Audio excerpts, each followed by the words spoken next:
عزتمندو د اعمال د قبولیت د فرض وشي ضروري دي.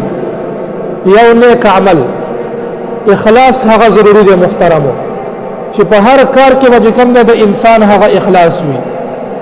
ځکه عزتمندو احادیثو کې راځي که یو انسان هغه د احد د غر نصر او سپین زر ورکی لیکن په هغه کې چې کوم د اخلاص نه وي د الله جل شانه رضا پکې نه وي الله جل شانه فرمایي دا مال ما ته قبول نه دی.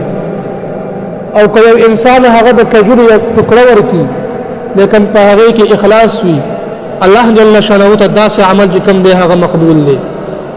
ځان عزتمند من او تاسو په هر کار کې هغه د نبی علیه الصلاۃ والسلام طریقه اپناو د شریعت موافق به من او تاسو هغه کار کو.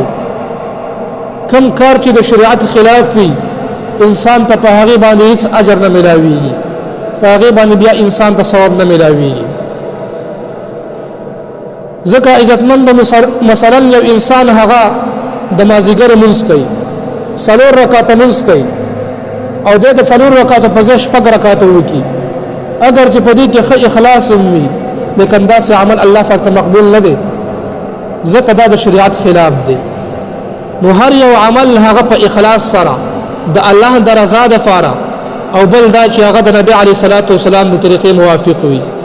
کما عمل چې د نبی علی صلوات و سلام د طریقې خلاف وي په هغه عمل باندې چې کوم دی انسان ته هیڅ اجر نه ملاويږي.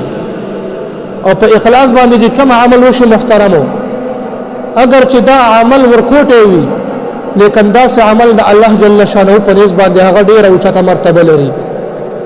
کوم عمل کې چې اخلاص نه وي اگر چې دا عمل ډیر زیات غټ وي لیکن په هغه باندې انسان ته اجر نه ملاوي.